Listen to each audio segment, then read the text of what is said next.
Hello, Boomerites. It's good to see you again.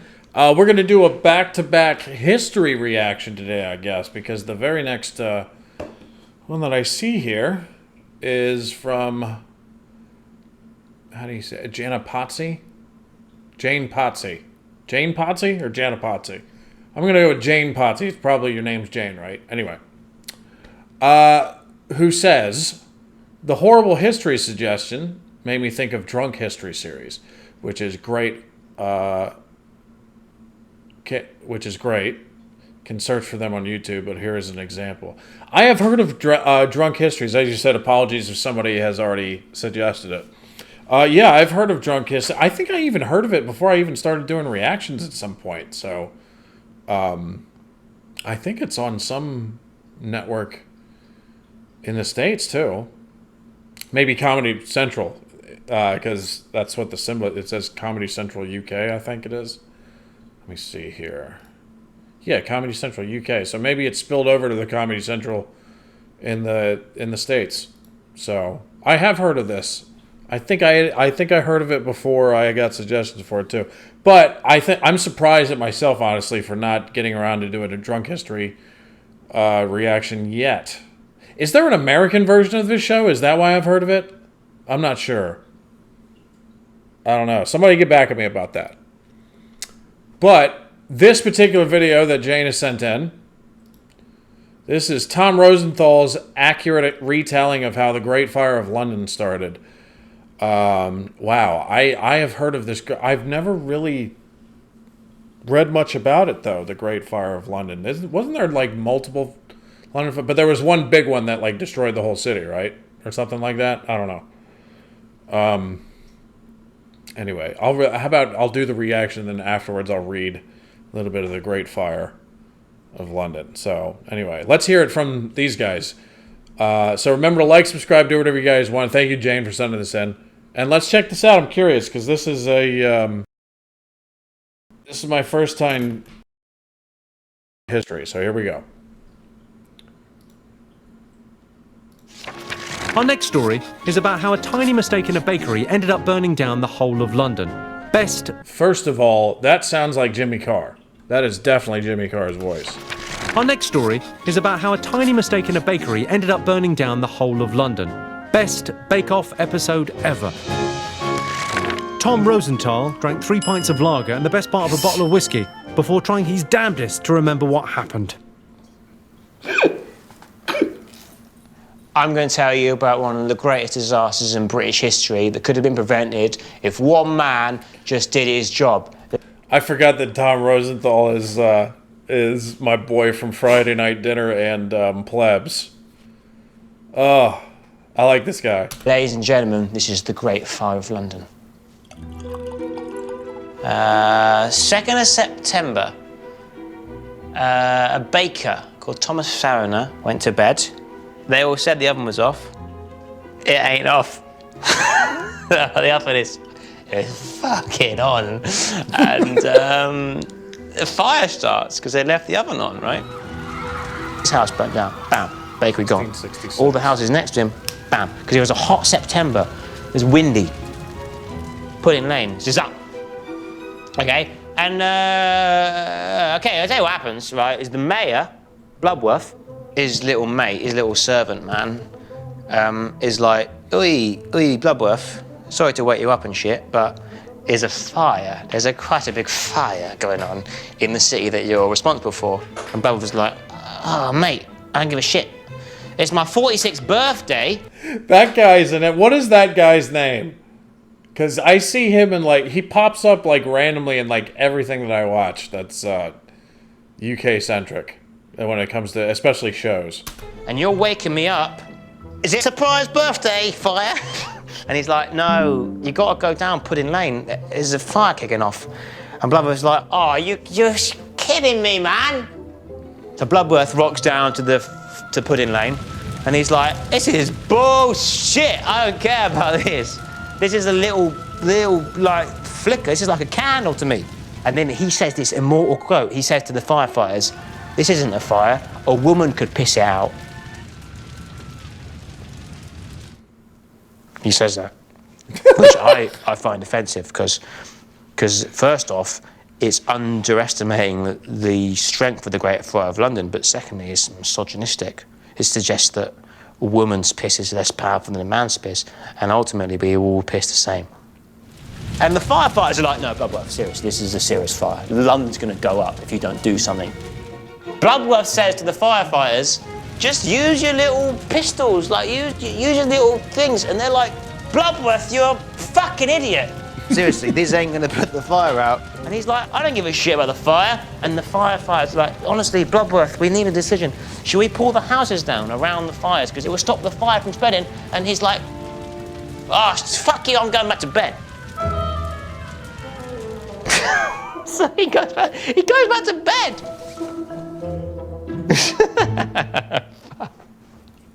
This is weird. This is really weird.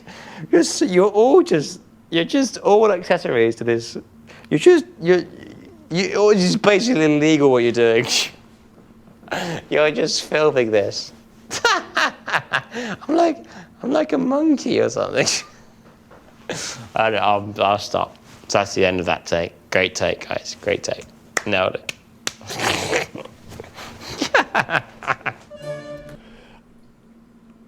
I don't know. This might be a stupid question, but does he actually really get drunk and then tell these things? If not, he's acting really, because he seems really fucked up. He seems really drunk. So, that just, if he's faking it, then he's got me convinced, and that means he's doing some good acting here. On the other side of London, Samuel Pepys is keeping a diary. Now, cheeky little peephole. He is the chief secretary to the Admiral of the Navy. And he is, sorry, excuse me. He writes that he woke up at about 3 a.m. He has a little gander and he's like, oh, cheeky fire going on over there. But he's fine. He's like, Peephole reckons the fire ain't going to touch him. You know, and so he just writes down in his diary as like a little sub-note, yeah, cheeky fire. There's a cheeky fire going on, full stop. And then he closes the old diary, he goes back to bed, he can't be asked. But then, 7 a.m, he wakes up, and he's like, whoa, this fire's got balls. This fire be kicking off, boy. This is getting hot. And my city, LDN... Wait a minute, did he just say that this fire has balls? Whoa, this fire's got balls. This fire be kicking off, boy. This is getting hot. And my city, LDN, is on fire. Wow. Okay. I kind of like it.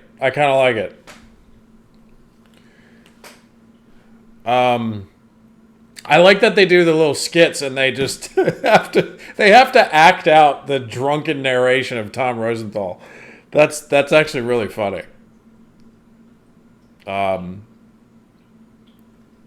Yeah, that's pretty cool. I gotta check out another clip of that. So yeah, I've seen a clip of that today and Horrible Histories. Which one would I prefer?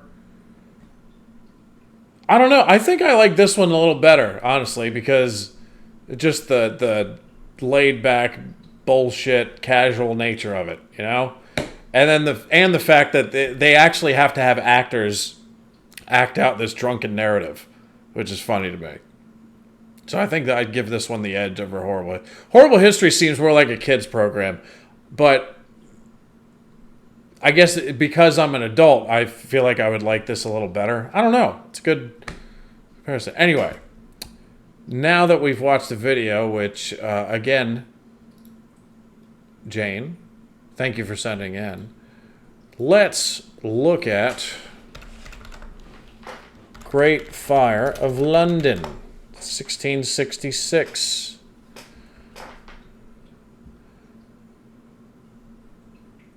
All right, the Great Fire of London. Whoa, look at this fucking picture. That's mad. Look at that. Here, I'll take a snapshot of that just so you guys can see that. Anyway. The Great Fire of London was a major conflagration. I didn't even know that was a word. Conflagration. that occurred in central London from Sunday the 2nd of September to Wednesday the 5th of September. So it lasted 3 days in 1666.